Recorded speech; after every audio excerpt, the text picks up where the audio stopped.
nagturong ni DPWH Secretary Vince Dizon iti probinsya ti Kalinga tapno sukimatan dagiti infrastructure project sa Jai, pakiramanan dagiti naipasdak a pagadalan. Binilin ti opisyal lagi project engineer iti tunggal proyekto iti Kalinga at tarimaananda nga umno dagitoy para iti seguridad ti publiko. At the report ni Anjel Kim Pengosro. Iti panagbisita ni Department of Public Works and Highways Secretary Vince Dizon iti probinsya ti Kalinga, nakikaykaysa ti Brigada Eskwela ti Department of Education sa Jailiwan West Elementary School iti munisipyo ti Rizal, kas panagsagana iti panakailukat ti klase. Di tama ta personal nga ininspeksyon ti opisyal ti kasasaad ti pagadalan kas iti classrooms ken school buildings.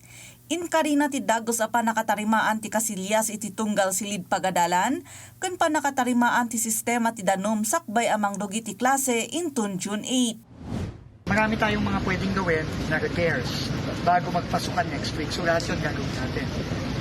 Pati na rin yung repair ng common CR gagawin na rin natin. Pati yung pagpapaayos ng water system natin na hindi na gumagana. So lahat yun pipilitin natin matapos bago mag-June 8. Incommit na matlaeng ti panakaibangon ti baro apasdek ti pagadalan ita atawan. So ang commitment natin dito is yung bagong classroom, 2-story na classroom building na gagawin ngayon 2026, pinapasimulan na natin. No? So pinangako natin kay principal sa ating mga teachers na hopefully kung hindi end of this year, early next year, nakatayo na yung bagong 2-story classroom natin.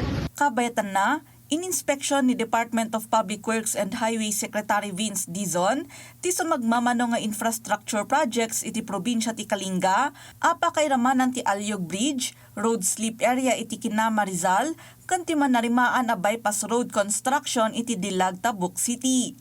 Kabayatan ti inspeksyon, binilin na dagiti kontraktor ken engineers ti distrito a paparta ken dati rehabilitasyon ti road slip. Ti panakailupas ti bypass road ken ti baro arangtay amang sukat iti Alyog Bridge, ako na naasaanen a natalged a makalaon kadagiti nadagsen a lugan. Di nakamat na pay ti pakasuknan iti panakausar ti sandbag kas temporary safety barrier iti road slip. Binilin na dagiti masuknan nga opisyal asukatanda dagitoy kadagiti umno a barrier tapno masigurado ti kinatalged ti publiko.